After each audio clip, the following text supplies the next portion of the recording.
Jesus is rarely found among the comfortable, the admired, or the self-sufficient. He does not walk at the center of applause, nor does he linger where power feels secure. Instead, Jesus consistently moves toward the margins, toward those whose lives have been fractured by loss, shame, sickness, failure, and rejection. The broken people of the gospel are not accidental characters. They are central to his story. Wherever pain gathers, Jesus appears. Wherever dignity has been stolen, he restores it. And wherever the world has already passed judgment, Jesus chooses mercy. Broken people surrounded Jesus because brokenness recognizes truth. Those who are wounded know they need help. They no longer pretend to be strong. The blind beggar does not whisper his need politely. He cries out. The bleeding woman does not wait for permission. She reaches out. The sinful woman does not defend herself. She weeps at his feet. Jesus never silences these people. He never tells them to come back when they are healed or worthy. He stops. He listens. He touches. And in doing so, he reveals the heart of God. Jesus does not reduce people to their worst moments. While society defines individuals by their failures, Jesus looks deeper.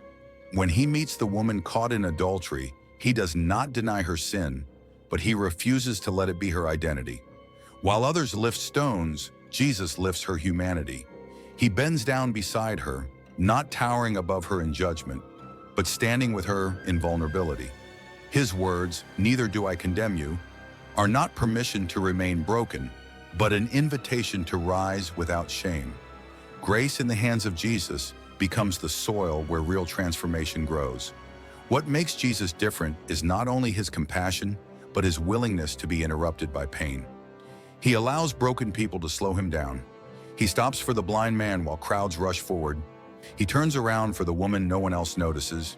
He enters homes stained with bad reputations. Jesus teaches us that love is rarely efficient. Healing takes time. Presence requires attention. And broken people are never a distraction from God's work. They are the very reason for it. Again and again, Jesus exposes the lie that brokenness disqualifies a person from God. The leper believes he must stay far away, but Jesus touches him. The Samaritan woman believes her past disqualifies her from truth, but Jesus speaks revelation to her. Zacchaeus believes his wealth protects him from rejection, yet Jesus calls him down from the tree and into relationship. In every encounter, Jesus restores something deeper than physical healing.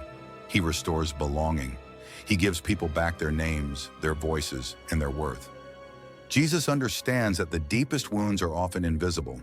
He heals bodies, but he also heals shame. He forgives sins before he restores movement. He addresses the soul before the surface. This is why religious leaders struggle to understand him. They focus on behavior, while Jesus focuses on the heart. They ask who is clean, while Jesus asks who is hurting.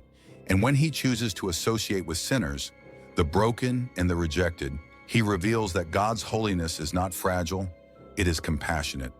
The cross itself is the ultimate sign of Jesus' solidarity with broken people. He does not save humanity from a distance. He enters suffering fully.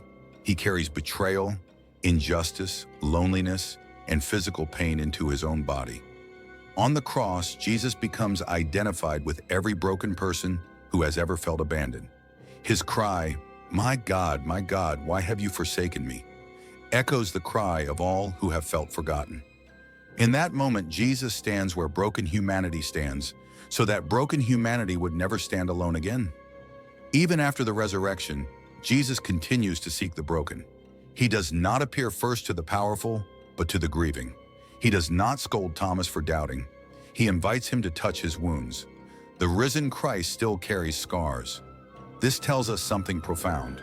Healed does not mean erased. Redemption does not deny the past, it transforms it. Jesus shows that wounds, when touched by grace, become testimony rather than shame.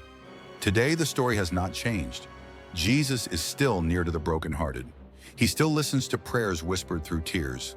He still welcomes those who feel unworthy, exhausted, and lost. He does not demand perfection. He invites honesty. He does not ask us to hide our wounds. He asks us to bring them to him. In a world that rewards strength and success, Jesus remains the Savior who kneels beside weakness. Jesus and the broken people belong together. Not because brokenness is beautiful, but because love is. And wherever love walks, healing follows.